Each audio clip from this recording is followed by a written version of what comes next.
mahasiswa yang sadar diri. Sadar diri adalah sikap tahu dan mengerti serta melaksanakan apa yang menjadi milik atau hak diri sendiri dan orang lain serta tugas, kewajiban diri sendiri serta orang lain. Sadar diri adalah kesadaran akan diri yang terpisah dari pemikiran-pemikiran tentang kejadian yang dihadapi sehari-hari. Dengan kata lain, sadar diri adalah kesadaran bahwa seorang itu ada sebagai makhluk individu. Tanpa kesadaran diri, diri akan menerima dan mempercayai pemikiran yang ada tanpa menanyakan siapakah diri itu sendiri. Kesadaran diri memberikan orang pilihan atau opsi untuk memilih pemikiran yang dipikirkan daripada hanya memikirkan pemikiran yang dirangsang oleh berbagai peristiwa yang membawa pada lingkungan kejadian. Teori kesadaran diri menyatakan bahwa ketika kita memfokuskan perhatian kita pada diri kita, kita mengevaluasi dan membandingkan perilaku yang ada pada standar dan nilai-nilai internal kita. Kita menjadi sadar sebagai penguji objektif atas diri kita. Berbagai keadaan emosi teridentifikasi oleh kesadaran diri, dan orang biasanya mencoba untuk mengurangi atau menghindarinya melalui misalnya televisi, video game, obat-obatan, dan sebagainya. Ada pula yang akan menjadi sadar apabila disadarkan oleh orang lain. Orang lain menjadi cermin dari dirinya. Tak heran jika sekarang ini banyak training-training penyadaran diri, baik itu dalam rangka menenangkan diri, menggali potensi diri, maupun tujuan-tujuan positif lainnya. Tidak sombong.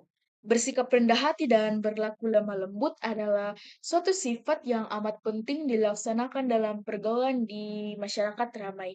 Dengan meratanya ini di masyarakat, maka tidak seorang pun yang akan berbuat sombong, congkak, merasa diri lebih tinggi dari yang lain, dan tidak pula ujub, yakni heran kepada kelebihan yang ada pada dirinya sendiri.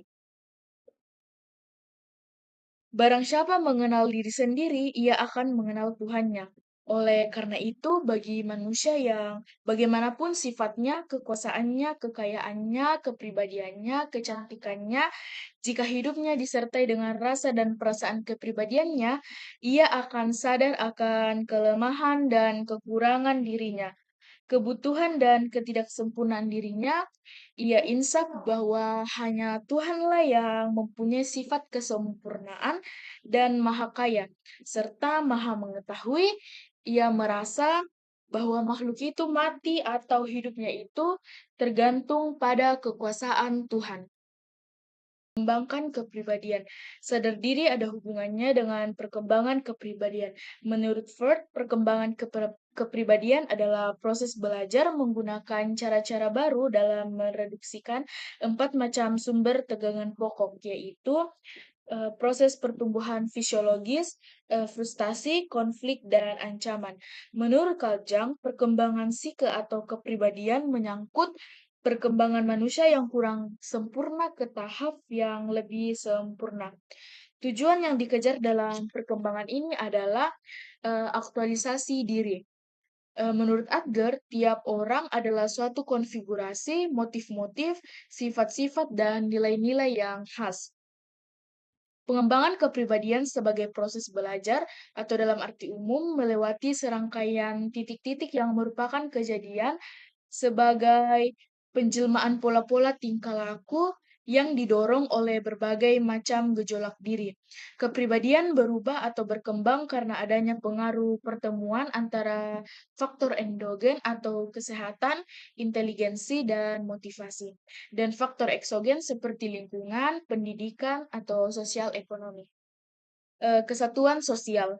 Dengan kesadaran diri pada tiap orang, pada akhirnya akan terwujud kesatuan sosial pada masyarakat. Demikian karena dengan kesadaran diri akan muncul kelebihan dan kekurangan diri.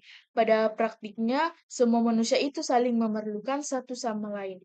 Yang kaya membutuhkan yang miskin, yang kuat membutuhkan yang lemah, dan yang pintar pun membutuhkan yang bodoh. hak dan kewajiban. Pembatasan kebebasan itu dilakukan dengan cara memberlakukan peraturan bersama.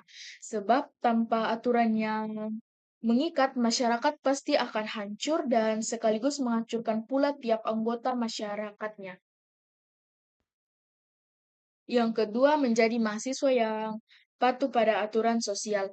Patuh pada aturan sosial adalah sikap menurut dan taat terhadap aturan-aturan berkenan dengan masyarakat dan kepentingan umum. Norma sosial merupakan perilaku standar yang disetujui bersama oleh anggota suatu kelompok dan anggota kelompok itu diharapkan akan mematuhinya. Sebagai tingkah laku standar, norma sosial merupakan peraturan yang ditentukan dan disetujui oleh sebagian besar anggota masyarakat mengenai layak atau tidaknya suatu tingkah laku. Nor- Norma sosial ada akibat interaksi sosial. Norma mencerminkan harapan bersama tingkah laku dalam suatu kelompok. Norma sosial dipelajari melalui proses sosialisasi dan internalisasi. Norma sosial bahkan sesuatu yang tetap, tetapi berubah dari masa ke masa. Pengetahuan yang baru dan keadaan yang berubah bisa menyebabkan berkembangnya norma-norma baru. Artinya kepatuhan sosial.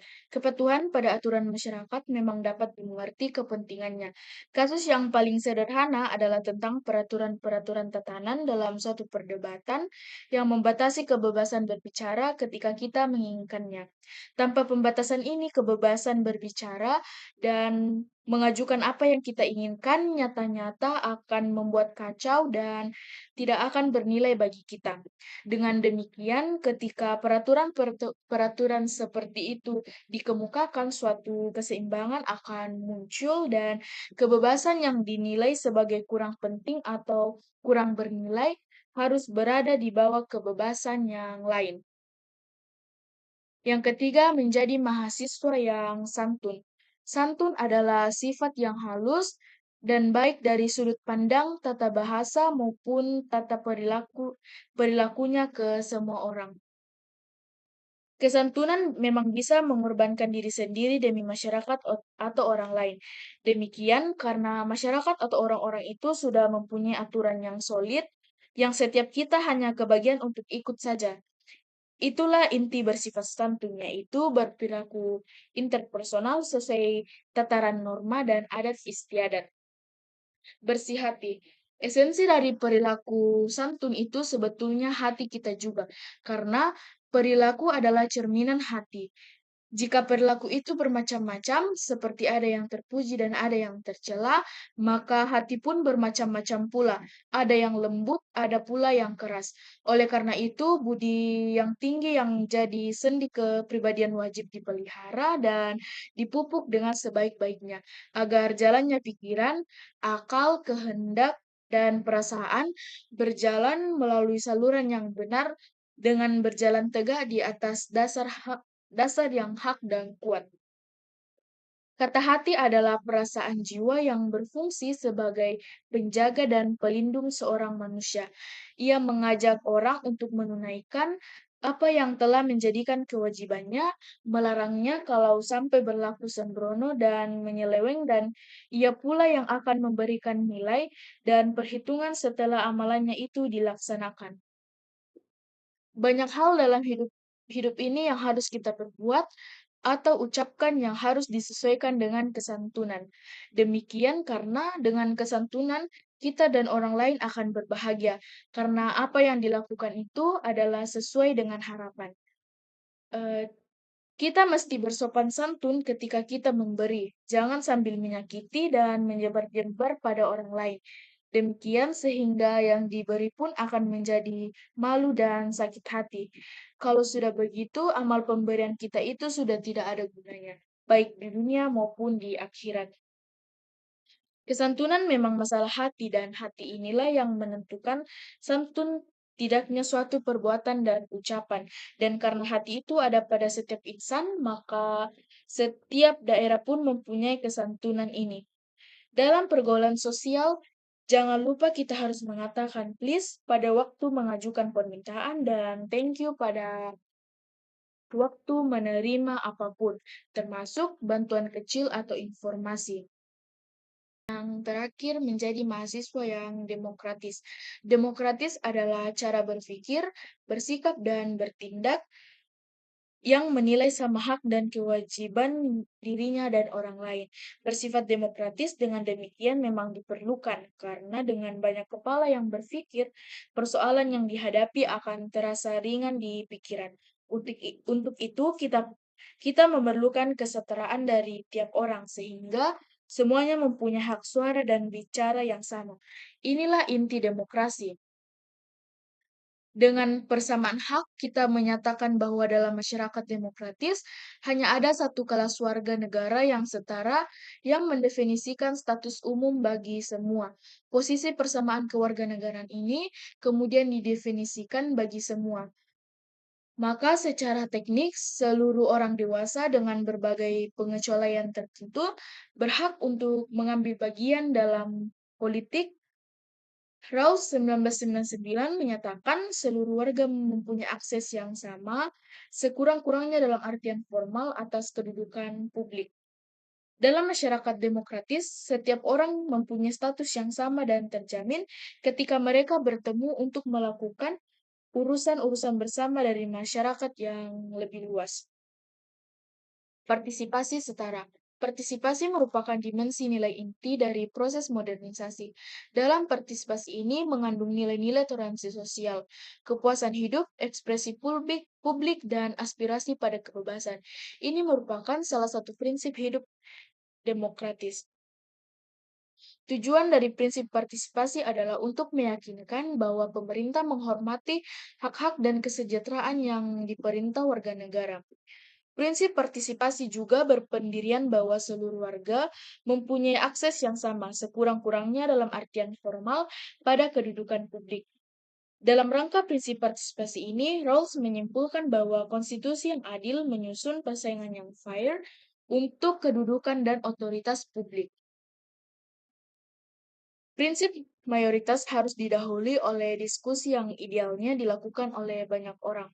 Demikian karena tukar pikiran dengan orang lain dapat mengecek keberpihakan kita, meluas perspektif kita. Pendidikan demokrasi. Pentingnya demokrasi dalam kehidupan karena dengan demokrasi terdapat pengakuan dan penghormatan atas tipe-tipe pengetahuan yang berbeda yang memunculkan bahwa setiap orang mempunyai sesuatu yang dipikirkan dan dirasakan, sesuatu berbeda dan sama-sama penting. Untuk itu, semakin luas keanekaragaman suara yang ada dalam demokrasi, semakin baik pengetahuan yang dapat dibangun. Dalam artian ini, pembelajaran demokrasi diorientasikan pada kesetaraan atas perbedaan yang menyatakan bahwa persamaan yang sejati itu adalah termasuk hak untuk hidup dengan cara yang berbeda.